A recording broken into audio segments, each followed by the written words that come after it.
is oh yes. Hello? Good morning. All right, everybody. Welcome to our opening panel. I guess as everybody's stirring from last night. Were y'all here yesterday? How'd you enjoy it? It's good. Rhythm's going well. All right, I'm Greg Carr. I'm not supposed to introduce myself, but I guess Dr. Sunyata Amin, who is the voice you're about to hear, the head CEO or CTO, no, TEO of Calabash. Y'all know Calabash Tea and Tonic? No question. I think these people know you. Yes, there's probably some Nubians out here now that I think about it. Okay, there they go. Okay, no question. Our sister, in addition to being a naturopathic healer and professionally trained and licensed, she is also, among other things, a master herbalist with so many years of experience healing us, as she will explain to you.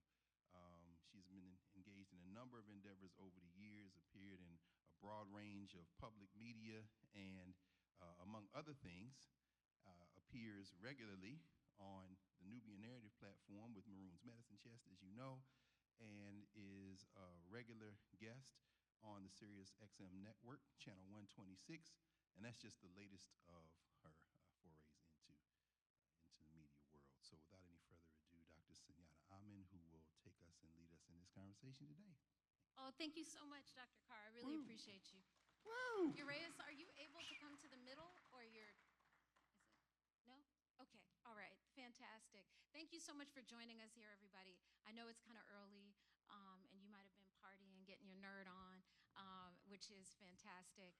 And just the fact that you're here is wonderful to have this conversation with these wonderful brothers. So first off, I wanted to just give a little shout out to Urias for making this all possible. There he is. Thank you so much.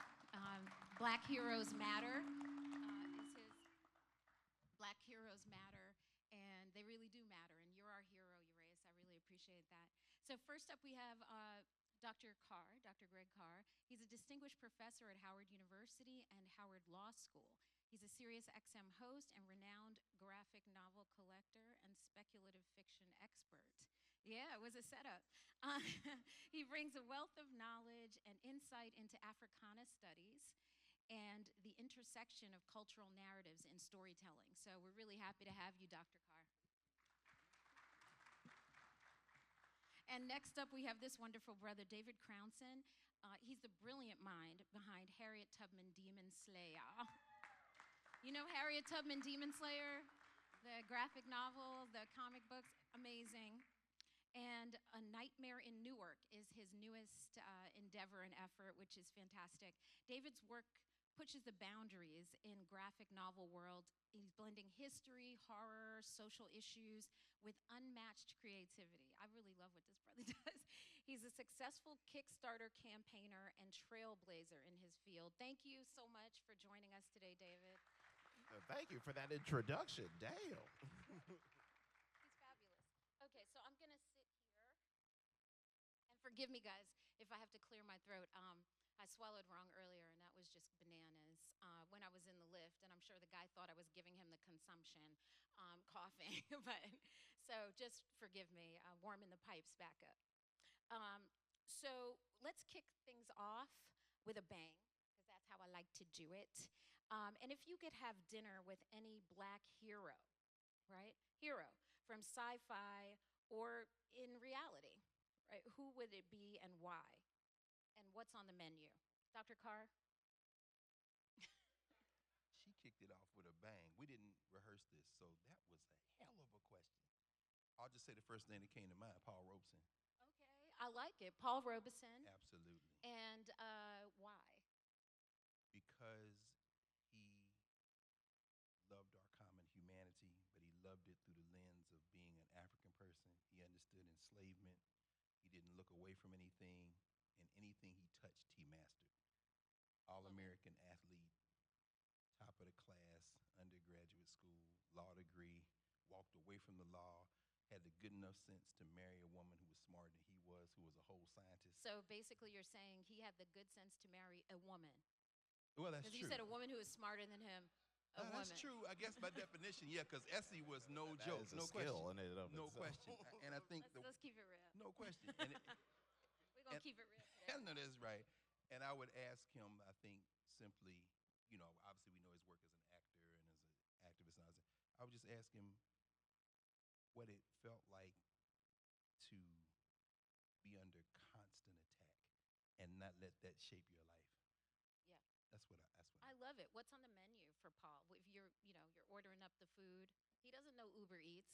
Paul Robeson, this was a long time ago. What are you ordering on the Uber Eats? What are you doing? That's just, I think Or are you cooking? we would eat all the stuff that you know how to cook and fix that it in a healthy way, but that we probably Well, it wouldn't sounds like order you that trying way. to get me to make the meal. I No. don't We understand wouldn't. what's going on we here. would want you to, because we would be satisfied, but no, it would be all the stuff that you probably. No, I would be happy to do that. Oh, really? Oh yeah, it would be a Jamaican menu all the way. So y'all got to get your Oh, but his your people pepper from, tolerance see, together. he's from North Carolina and then by you way guys of love it. Jersey, so I'm thinking greens. Yeah. Probably there's going to be some pig, although I haven't had a pig in years. I'm sure he might not. He Yeah, wants we're some pork gonna chops we're gonna or bring him something. into the new stuff. See, but that's what I mean. That's yeah. what I'm saying. No, So you can't cook it. I No, love that. we So need what- the nasty What stuff. what I'm hearing you say Sweet is that potatoes. you must be hungry. We're going to Dr. Carr. sleep after that. Oh, you're gonna take a nap. Yeah, at You're gonna the have the table, itis probably, after yeah. the.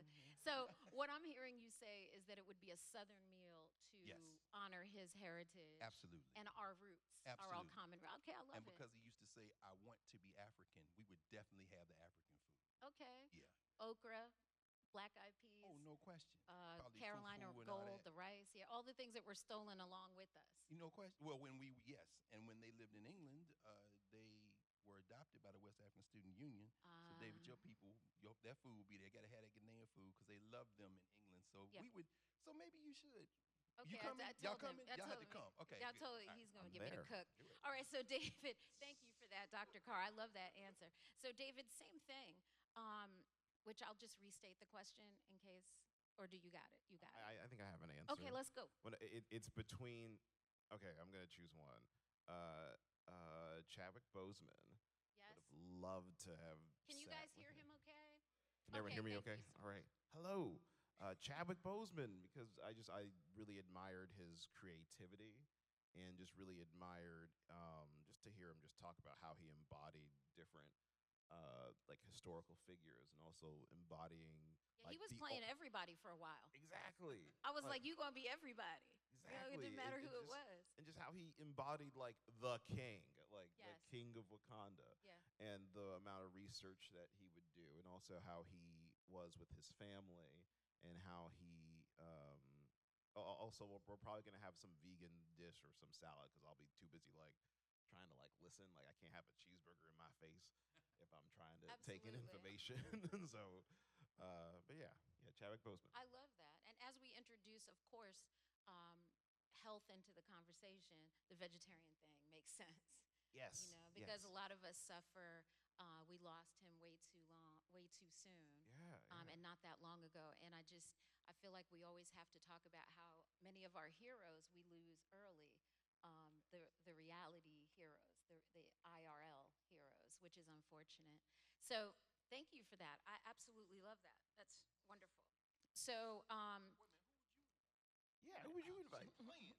Yeah. Stop playing. Yeah. Who would you invite? Yeah, Doctor. Who would you invite? Let's hear it. damn. I didn't think you were gonna get away like that. So I would invite Queen Nanny of the Maroons. Queen Nanny has always been a hero of mine since childhood, and I don't know if you guys are familiar. Anybody familiar with Queen Nanny of the Maroons? So this was a warrior who was stolen directly from West Africa, from your parents' home place, right, in Ghana. Yes. Yes. Stolen right from there as a child to Jamaica, and never forgot that this was a theft of her future. And she was a real-life superhero. She carried 2 machetes into battle against the British and conquered them. She beat the shit out of them. For like 5 years, they could not subdue her and her followers, these Maroons, these people who said, we're not taking this bullshit. And so they moved to their own area, which is still today called Nanny Town in Jamaica, and her descendants are there. And you can always visit there. It's a really awesome place. and she went into battle with them. She employed herbal warfare, which I really admire, making sure she was just fucking them up with like the pepper spray before people knew what pepper. She's using the Scotch bonnet and lacing up all the places they would touch and just all the itchy plants. And so she was an herbalist. She was a healer in her village. She also had the endemic knowledge of ancestral chants, asking ancestors for help. She was well known to have ritual with the folks who may have forgotten a bit, been a little bit distanced from that first generation of being stolen, being human trafficked. And so she would rile them up with drums and was like, okay, we're going to ask the ancestors, much like was going on in Haiti, right, with Toussaint Louverture and Dessalines, et cetera. So I would have to have dinner with this lady. And of course, we have to have Ghanaian food, which seems to be the theme. We're always going back to West Africa. The food is fire The over food there. is fire. Like I lost weight even when I like went there to like. Yeah, the food is amazing. So that's who I would love to talk to because of her resilience and because I like to kick ass and I need to take some notes, on how to just take people to task for things. So that's what I would do. So thank you for asking that, and also stop asking me stuff. So, okay. So I just like asking these quick fire questions at first, just to warm it up a little bit. So superpowers or super wisdom? Which would your ideal Black superhero possess, and why? Can't say both.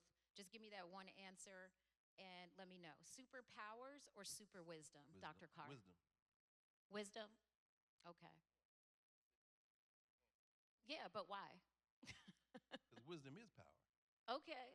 Wisdom is power. I like it. I like it. Right? Yeah, of Yeah. course. So I like it's not it. a choice. No, you can't have both. Okay. You can have David, power without wisdom. We might see that in November. that's absolutely true. Have superpowers and no wisdom. It's kind of jacked up. Same thing, wisdom, because you can like if you have like superpowers but you don't have wisdom, you can like falter and be defeated easily. If you have wisdom, you can like move the chessboard and you're 10 steps ahead and around the corner. So yeah, wisdom, always I like wisdom. it. Thank you, guys.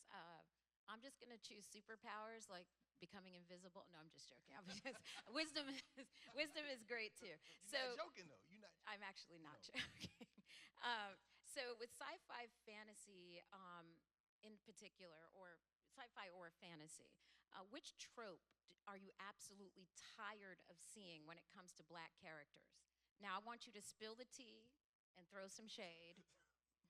What tropes are you just tired of seeing Genre or in sci-fi or fantasy? Like, what are you tired of seeing?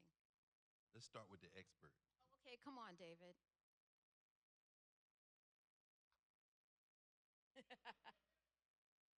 I might work with these people one day, so I don't. Oh, right. Facts. Well, you can generalize. If you don't want to give the name, I gotta think of it. I don't know if you know, but David's work is like.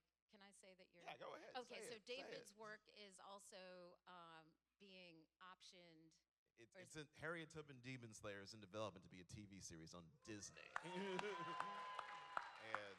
thank you. And a few other places too. But I think I'm just like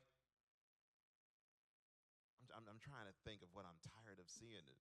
But because I think they're slowly making that turn a little bit of doing more three-dimensional work. That's now.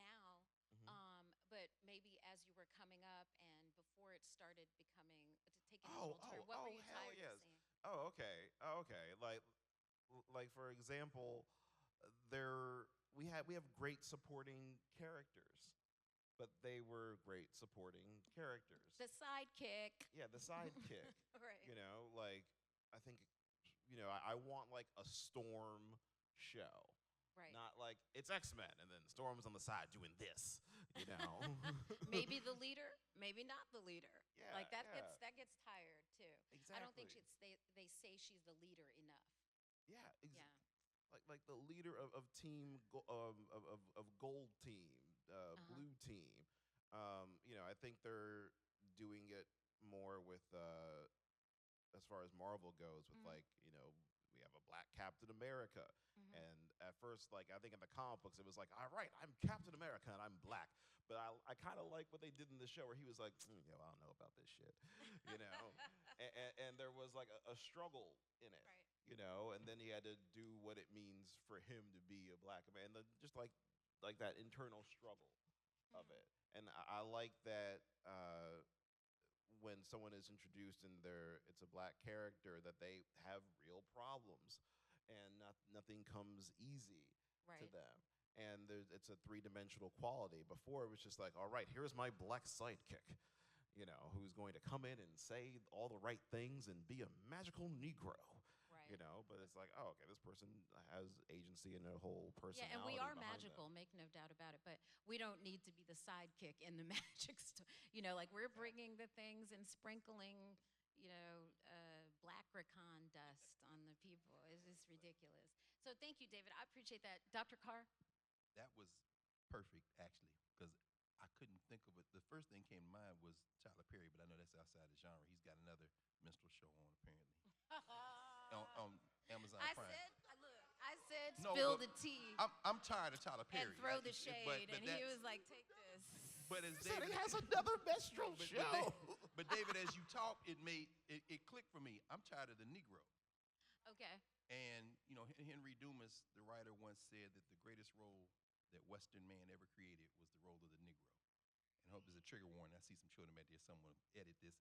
Said the greatest actor to ever play that role is the N-word. Okay. And so the nativist tropes, like you say, Anthony Mackie's ambivalent, but ultimately, you know, he's not going to leave America, which is why when Black Panther gave him those wings in Captain America, I was like 15 years old. I remember buying that issue. And they're in Wakanda. Oh, Steve Rogers is very nice. Hey, bro, what's your name? Oh, Sam. Hey, I got something for you, bro. See, that, okay, forget America. Right. When they went to the wedding, remember Storm and Black Panther got married, and all the black characters went. Blade came, they're all there, and then they see him pushing Isaiah Bradley in the wheelchair. He said, "Who is that?" It's Isaiah Bradley. Oh man! And he gave him a pound like he don't come to nothing.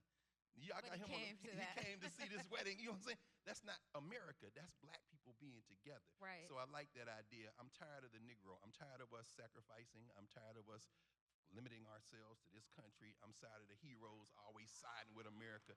I'm tired of that. So yeah. Absolutely. So that kind of dovetails into my next question. I'll let you sip on your situation there. Your gin and juice. I was going to say that, but I was like, I know I was in your head. I just finished the sentence. I know you. you know. It's not gin and juice. Oh, let's see. Okay, so if you could create a black hero with a power that addresses a current social issue, just one power, what would that power be? A mutant who, once she touches you, you know everything that ever happened in human history. Wow, Wait, say again? that's deep. And then you make your choices after that. But no, I but what like was that? it. What was that? Was it Lucy? Remember with what's her name? Scarlett. Yes. Right. And You then see, you with the nerds. Come on, nerds. yeah, and Come on, blurs. Let's and, do it. and as her brain opened up, she started studying, and then she saw everything. And Right. It's like, okay, this is the problem. I mean, to me, that would be the power. I like it. Yeah. I like it a lot. All right. So, David, same question. Black superhero with a power that addresses a current social issue. What would that be? This is serious, but it's also kind of funny, but it's also real. Like, I don't know if anyone has seen like Justice League, like that Zack Snyder version of it. Yes. There's a scene where Cyborg, I think he's like hacking into different neighborhoods, and he sees like a single mother, and she's struggling to pay her bills, and he just does this thing where he hacks her account and he like stacks all the cash in it. Yes. That's I love it. that. I would make a bunch of black people rich. Okay. Come on, David. I love it.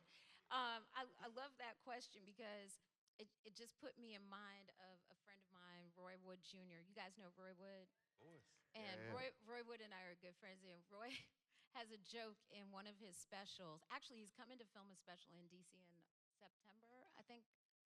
Yeah, or August, September. So you guys should look out for that. But Roy has a joke about black superheroes that's very real too. And he said that as black people, we have so many issues that we can only address stuff very locally. So he's like, that's why Luke Cage is out the same block. He's just right in the same neighborhood. Like, That's right. he can't even get off the block. The block is hot. So I think it's a brilliant joke, and Roy is a brilliant comedian. And with regard to social issues, and he's so funny. And I would just encourage you guys to like go see him if you can, or listen to his 3 specials, because he does deal with a lot of the things that we're talking about here. And I thought that joke was so poignant because I never thought about it. And so many times, like you said, we have to deal with the stuff that's going on in our own neighborhood because we just have so much trouble, So I love that. You didn't get away with wet power? Oh, God damn it, Dr. Carr. You know how this works? Superpower. Ooh, that's a good one. Because I'm very witchy, my thing is the superpower of the evil eye, right? Like to bounce back just whack energy. And that includes just socially, we incur a lot of psychic vampirism. And what we say is, we can't have nothing. Like all of our stuff gets taken, our intellectual property, our soul that is try to get sucked out by the larger society. And the way that we're perceived has a lot to do with how we're looked at. So even as we're just walking around minding our own business, our little black business, people are throwing darts, or as we say, shooting you units. And it just all affects us because we have such an open heart and genuine spirit that I feel like it psychically affects us, and it's injurious, and we get home, we're exhausted, and we can't figure out why, but we can't even go in a grocery store with a tote like everybody else and put the vegetables in. We're like, I hope they don't think we're stealing it. It's like, it's just too much. So I think we just need the ability to be seen as these amazing vibrational beings and let that melanin just bounce that bullshit off of us. So that would be my power. I love that. Yes. So let me ask you this, guys, because I want to nerd out on you even further. Y'all, I warmed you up, so that's how it is. A little foreplay. We did it. So we did it and it's done. So my universe is Star Trek. Yes. All right? Yes. I'm that Trekker. One of your universes. I'm such a Trekkie, I call myself a Trekker. Real Trekkies know we don't say is a Trekker, right? So my universe is Star Trek. I have ones I hate. I have ones I really love in the universe of Star Trek in terms of all of the iterations. We could talk about that later. We could go on forever. But that's my universe. I like it a lot. And what alternative universe would you feel comfortable in as a black person with superpowers? Like, let me know. Or just a black person. Like, where would you feel comfortable? Have you ever thought about inserting yourself into that? Like, I like that universe. Wakanda. I would just live in Wakanda. Wakanda. Live in Wakanda. Like I broke up with a woman because she said she would live in Hogwarts over Wakanda. Ooh. And I was like, this ain't gonna work. He said he broke up. Wow.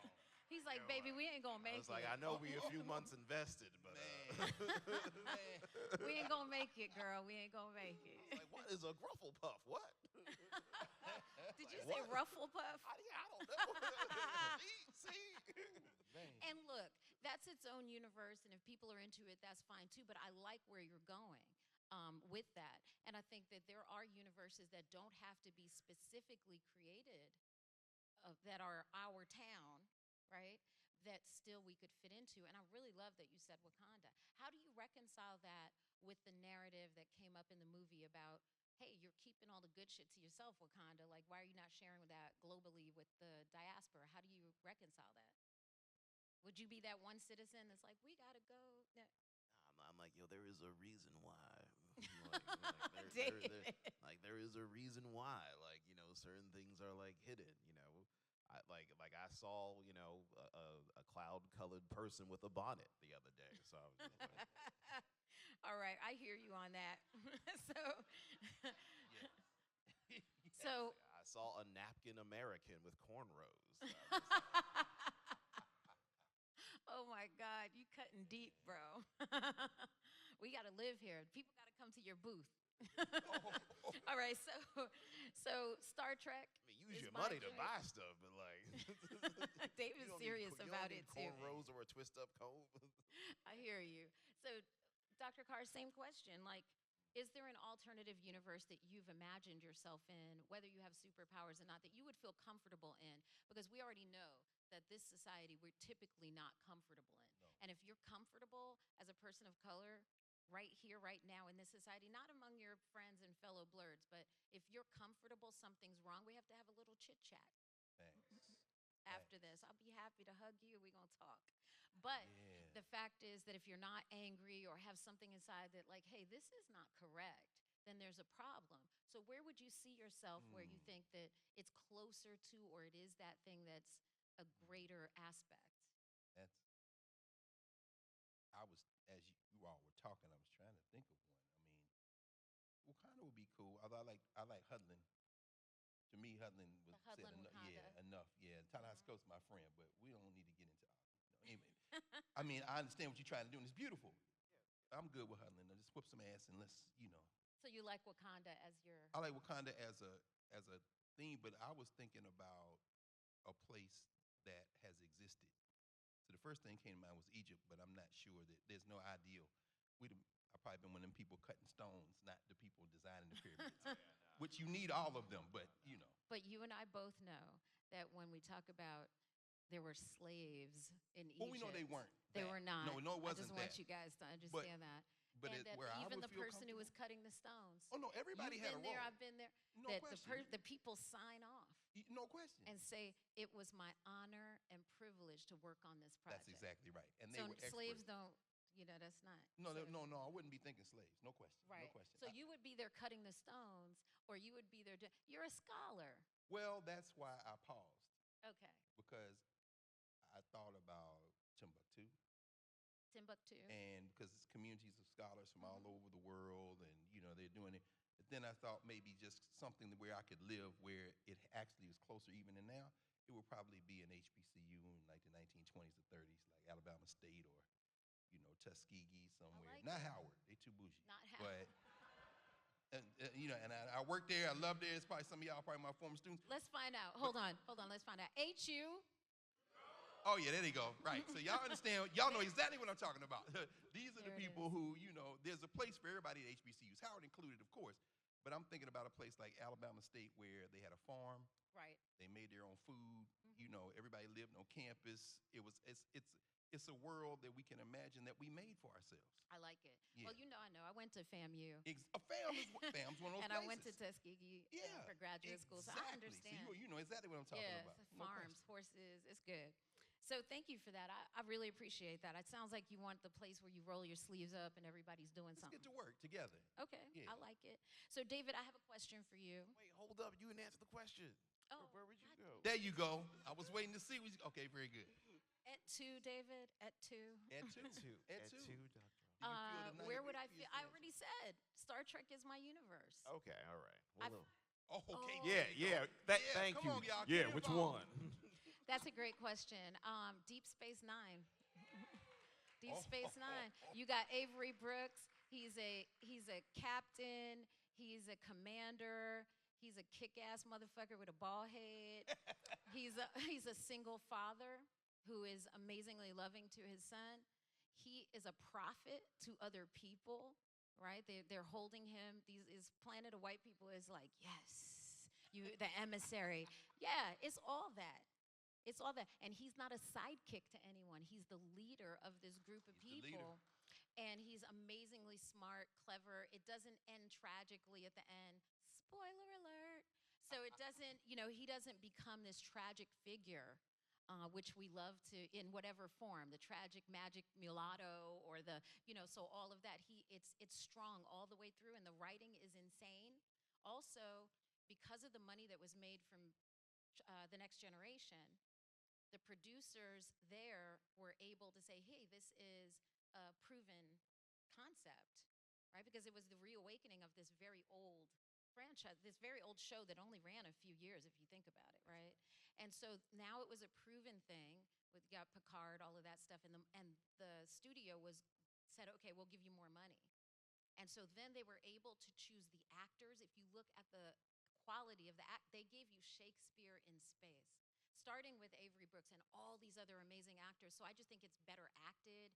It's just amazing. And I know it sits outside of canon because it follows a sequential timeline. Trust me, we could do this all day. I'm going to wrap it up.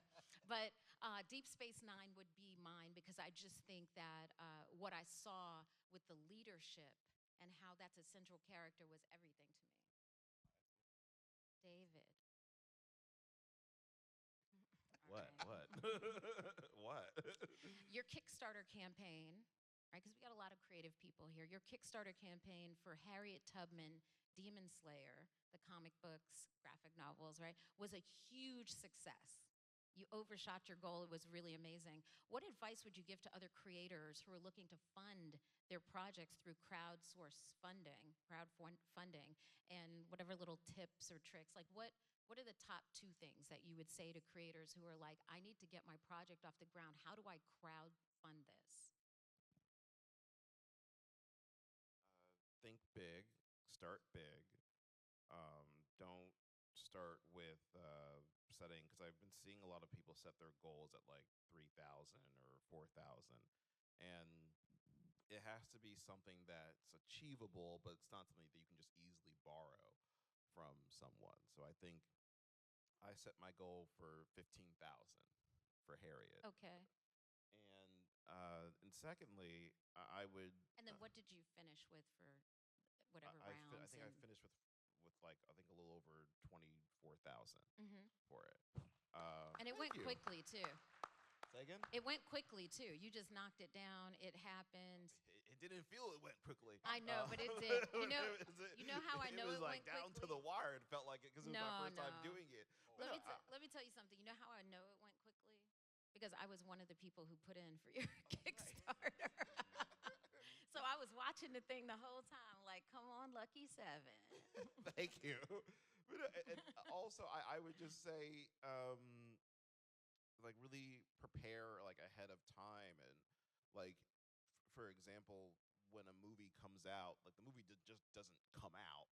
It starts with like a poster. It starts with teaser trailers, and then there's a whole campaign that is set up before the actual movie comes out. So I would, build a social media presence and build hype around the thing you're trying to finance, whatever it is, and even go behind the scenes and have like a fan page about it, and just spend a lot of time talking about it. Like during that time of Harriet Tubman Demon Slayer, like during the Kickstarter, like I went for it the way I would fan out or geek out over any Marvel or DC thing or any Star Wars thing. And we should. Yeah. And we should. It's our shit. Like we should. And we should support each other. And I really love you for that. And you're doing a crowdfunding for Nightmare in Newark. Yeah. Yes, and I also put in for that. Come on, bruv. Thank you, Yeah, Doc. you gotta support your own people. people. My voice. And David didn't even know that before. I didn't even know. I be a lot slipping goes in. down. A lot is happening when you do a crowdfunding. But Yeah, thank you. we're our own superheroes. Like, you could found that in the couch cushions, y'all. Like, you spend it on stuff that's not even important, but this is important. So within that course of storytelling, right, you have a blend of history and supernatural elements. For sure, magical elements in Harriet Tubman Demon Slayer is really unique, and I love that. Can you talk about developing that concept, especially during your time in Ghana? Your parents are from Ghana, right? Yes. And like, it's a very original story. Like, are there pieces that come from Ghana and your time developing this story? Like, how does that affect it? Well, like Harriet Tubman is like hugely celebrated in Ghana. Wow, did you guys know that? Who knew that? Nobody. I'm so glad you said that. I didn't know that either. Yeah, I didn't know it at the time and either. I have so many friends from Ghana.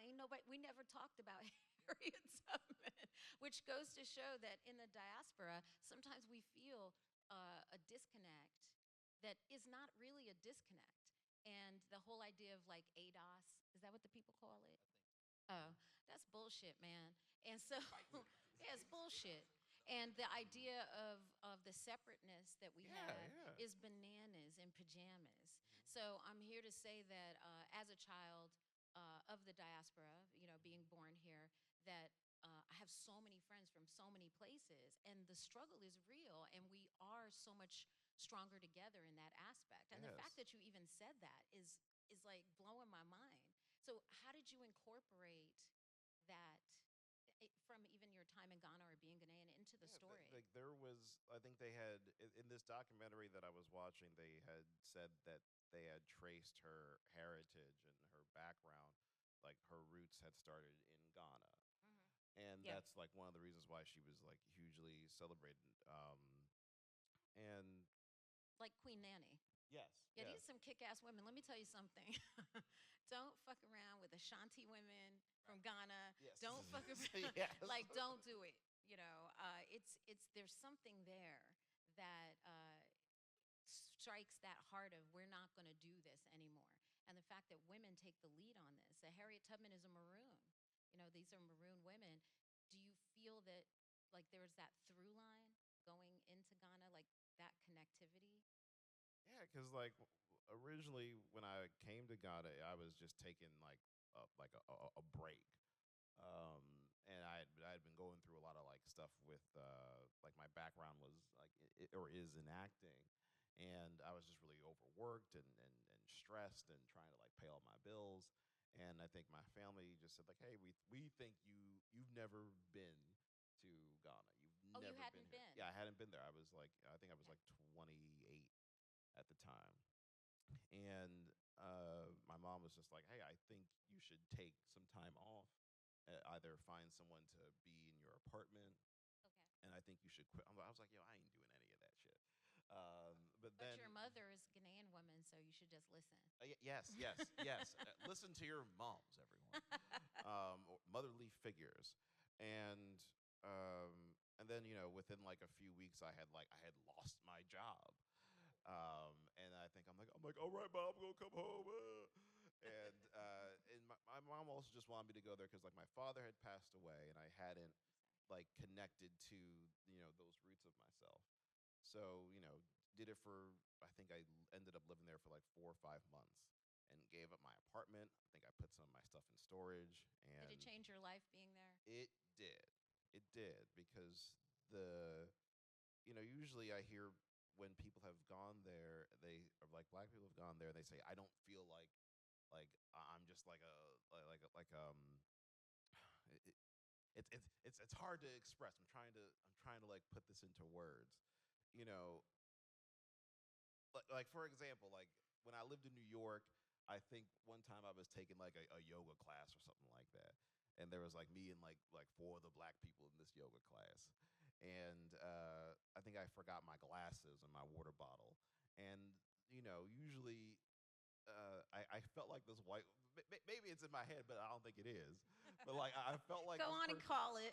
like this woman said, "Oh, like that man forgot his glasses." I was like, "You wanted to say that black man forgot his glasses? You wanted to say, or like I think my favorite was an African American gentleman. He forgot his glasses back there." But like I don't know, in Ghana, I just felt like a guy.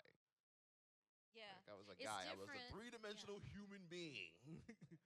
It's different when you go to a place where it's majority you. Yeah, it's majority and you're Yeah. not minority. And you look at the money and it's you on the Yes. money. Like Queen Nanny is a national hero. She's on the money. Yes. And Captain Kojo, who's also Ghanaian, that's a Ghanaian name, Yeah. is on the money in Jamaica. So it's like it's just different. Yeah. There's no dead presidents. Exactly. So it does make you feel different, and it sounds like it empowered you to write a story that they're talking about in Ghana, that she's a hero, but then she has that connectivity, and then you're putting in these elements. Why Demon Slayer? I just thought like when you're also studying what happened and you're studying slavery, there was like a line in the comic book. I'm very proud of this line that I Come read. on and give it to us. You're proud No, of this line. no, Go. no, no. Yes, Like sir. it's I'm grateful that it came through like research and like just the brutality of slavery and the monstrosity of slavery. There's a scene in Harriet Tubman Demon Slayer where this young black girl asks Harriet, like, what's the difference between these white men that whip us and the vampires that hunt us? And Harriet Mm. Tubman just says, like, vampires have sharper teeth. Ooh. Like, there's not, like, a difference between it. So the only difference is vampires have sharper teeth. That's it. Wow. It's still like a demonic entity. People say, like, oh, racism is it's a mental. I'm like, no, no, no. It's a terrible, awful thing, and you are Right. aware of what you are practicing. Mm-hmm. So yeah, that's how I feel about that. Absolutely. Thank you so much for that. I appreciate that. So, Dr. Carr, I have a question for you. So, I know you're a huge Octavia Butler fan, and you've even led. They're Okay. fans. They're They're real real fans. fans. But yeah, I'm a you're fan. one, Yeah, I'm a absolutely. fan. Even have a T name for her. Y'all know do about have that a T. Octavia Butler. Yeah, I have right? a T called Octavia. No question. that we do. So I want to know how has Octavia Butler influenced Black hero portrayal in sci-fi and speculative fiction? How do you think she's influenced that? I mean, there are the people who obviously give her, attest that she has influenced them, the creatives, Okay. particularly these young sisters who are doing so much work now. Like Tana Reeve do. Yes, well, Tana Reeve do, yeah, in the Do you generation. guys know Tana Reeve do? Oh, they know her, no question. If you don't, you need to. Absolutely. Lots of her stuff has been optioned in Hollywood. She's been doing this a long time, and she was a direct mentee of Octavia Butler. So her work, like My Soul to Keep, and that kind of stuff, which gives a lot of historic tie-in to Ethiopia and like storylines of immortals. But how do that's a definite influence. Do you feel like Octavia Butler has her fingers on some other folks' work? Well, yeah, I think the combination of real world challenges that she works through, Mm-hmm. and of course with the parable, and the attention to detail that's research based. So, David, here you talk about your process is so important, and then to see this next generation, not Tenerife do, but the people who come after her. Okay. Adeyemi and all those, who are doing, what is it, Nnedi Okorafor. I mean, it's like that generation now, it's almost like her grandchildren. Like Children of Blood and Bone. Yes, exactly. I think the last one, what's the last You one guys just know came that out? book, Children of Blood? Okay. Yeah, she was just here, I think, in D.C. at Martin Luther King Library about 3 weeks ago. Did anybody see her at Doing the? a reading? Yeah, No? for the third in the trilogy. But Okay. in some ways, it seems like Octavia Butler becomes kind of like a grandmother Right. to those, and they're not, well, I won't say rediscovering, I suppose, the power in, it's not fantasy, it's not science fiction. These continental African ways of knowing Okay. that you just don't have to make it all up. You can tap into that, and I think Octavia Butler does a great job of influencing subsequent generations in doing that and keeping it tangible, though. So Okay. it isn't completely out of the realm of possibility. In fact, it's so close it scares the hell out of us. Yeah, definitely. Parable of the Sower. No question. Is going on right now. Exactly. Yeah, that's absolutely amazing. So let me ask you a question, Dr. Carr. As far as the best sci-fi movie or series that you just could go to watching it over and over again that you want to make sure that everybody knows about, what would that be? That's not, I can't even. Let's say something recently that maybe you've seen that you're like, this is off the meter. Because it isn't so far off the rim. In fact, it seems to me that all of it is more like documentary. It just hadn't happened yet. Is Black Mirror. Black Mirror? Yeah. Yes. I'm sure just everybody like, here. all this how stuff many is people, happening now. Yeah. So, How many people have seen Black Yeah. So Mirror? if I had to say one, I don't know. If you haven't, you really do need to. Black Mirror is like, what and the hell? run it all the way through. I really recommend it. Yeah, and because they connect in a And way. she tells me about half these things. I don't even know about them. You think, did you see so and so? No, I didn't see that. Because I'm just that weirdo. Yeah. I'm that blurred. But No question. I think the other one with the one where they were going to the moon and then they on Apple TV. Oh yeah, For All Mankind. Yeah, For All Mankind. Yeah, you definitely told me. I Have y'all love seen that? Yeah, For All Yeah. Mankind. I can't wait till I the can't- African I country can't gets tell you- into the right. space. I That's can't what tell I'm you how good that is. In that alternative timeline, it's amazingly well done. maybe Nigeria gets in and then says, "Can nobody have any uranium?" At that point, United States and Russia's space collapse, and then we go to the moon and leave everybody here. It's about to happen. It could happen, no yeah. question. Sierra Leone. So that particular show, without Burkina Faso, Mali, they might. Mali. Yeah, Mali. So without Give us giving our away uranium. too much on that, it's just this divergent like a separate timeline where if the Russians had gotten to the moon first. But close. Very close. And it was very close. But what would have happened Would up have to now if that had happened? And it's amazingly told. And as a matter of fact, the producer of that was the producer of Star Trek: The Next Generation, Deep Space Nine. He's the creator of it. He wrote the whole thing. So like all these shows that you what's the one that Battlestar Galactica, the reboot of that, like he did all of those things. So it's amazing how even something like The Next Generation and Deep Space Nine can launch somebody's career off into giving them other stuff. Outlander, you guys know Outlander? Yes? That's great too. So he's done a ton of work. So what about you? As far as like, I was gonna say the same thing, like Black Mirror. Black Mirror. Just because of like, there are so many things that are, that I sometimes feel like we're living through a Black Mirror, Right. like episode, That's like right. at the moment with everything Yeah. that's happening in the world, like yeah, Black Mirror. Okay, got it. I like that. So I want to make sure give you guys time, and if somebody has a question. But lastly, if you could leave the audience with one thought about the future of Black superheroes, what would it be? Like in whatever genre, how do you see that Black heroes matter? Of course. What would you like to see us doing as Black heroes in whether it's in cinema, sci-fi books, or whatever? Like, what's missing?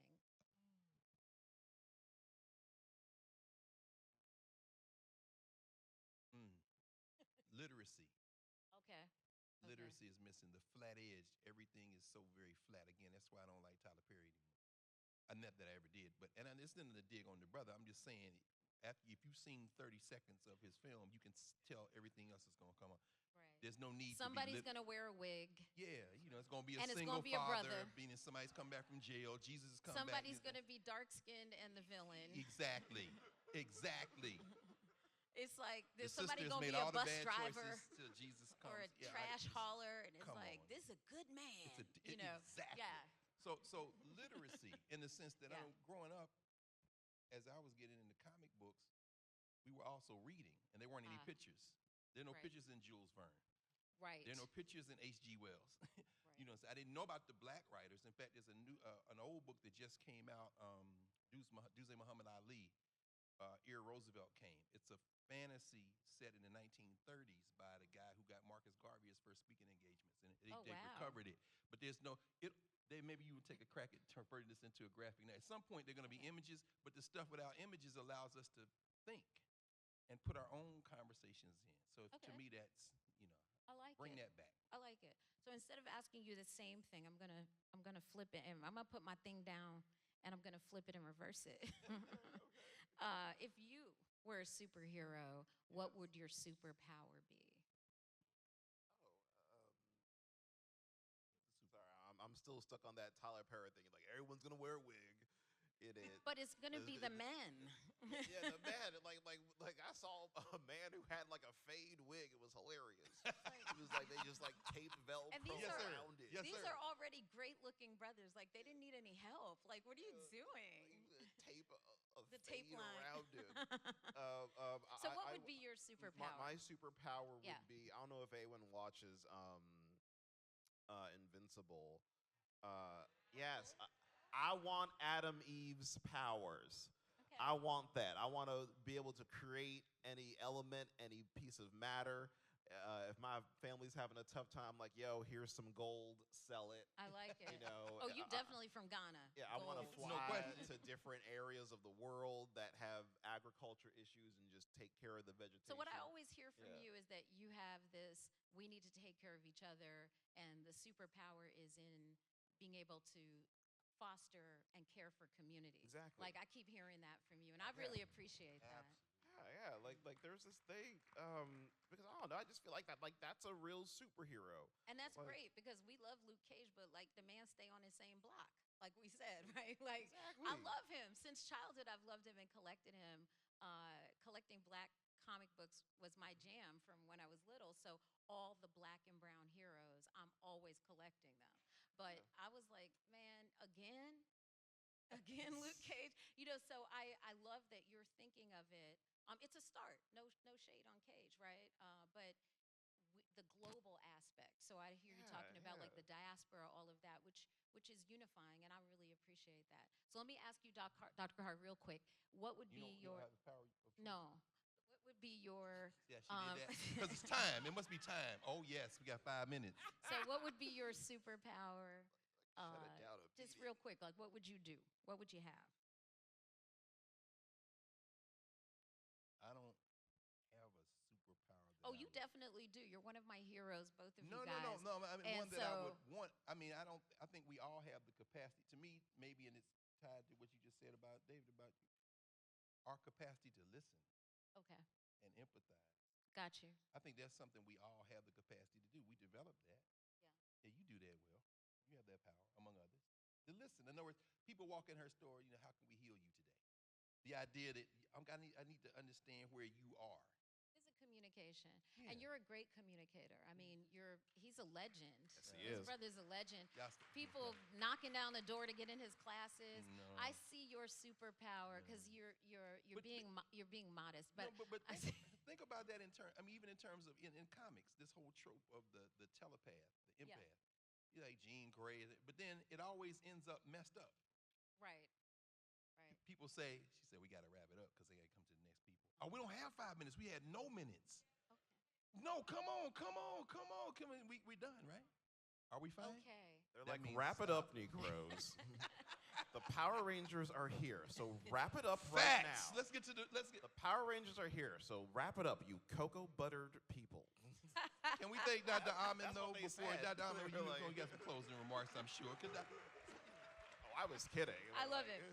Yes. I absolutely love it. Maybe we could just very quickly take like a couple super quick Oh, you questions. gonna fight somebody. Anybody, you know what it is.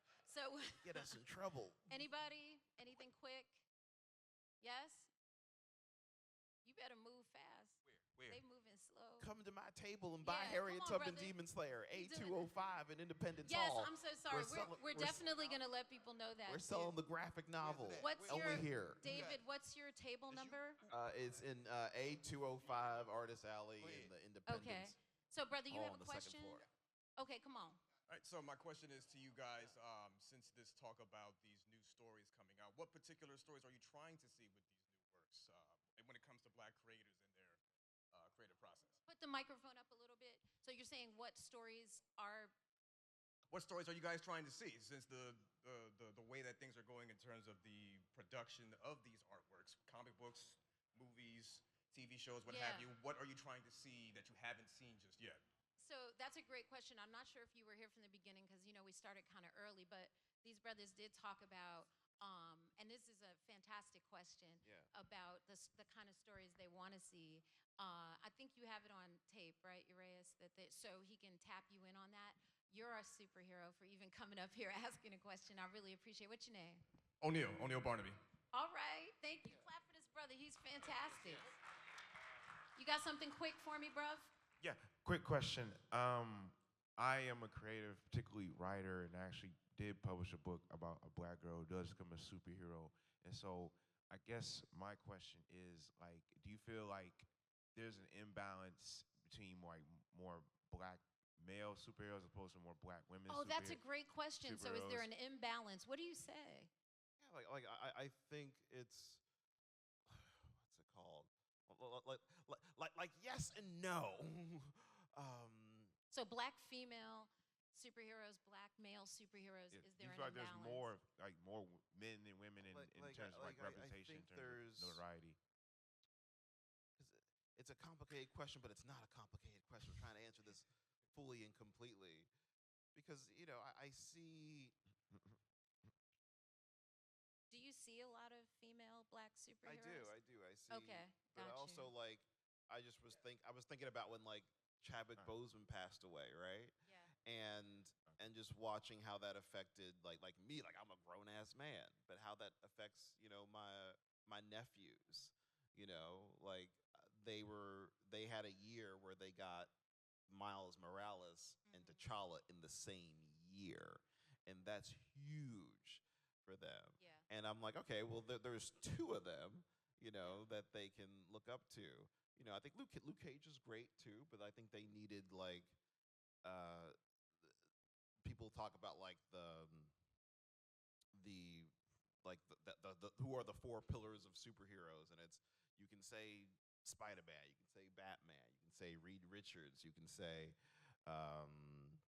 what's it called? But for us, it's we can say Luke Cage, we can say Blade, we can say. But we're Bishop. still not naming a lot of women, and that was the question. Yes, So I yes, feel yes, like- yes, yes. So I feel I gotta hold you. Yes, yes, I gotta yes. hold you, brother. That's my I'm job. thinking And of so the Dora I hear you, Milaje, but in that we I don't agree. have a lot of time. I'm just gonna say what my thought process on it, because I'm liking the people you name. There's not enough black female superheroes, Yes. and there needs to be. And there can be, because you've just written some.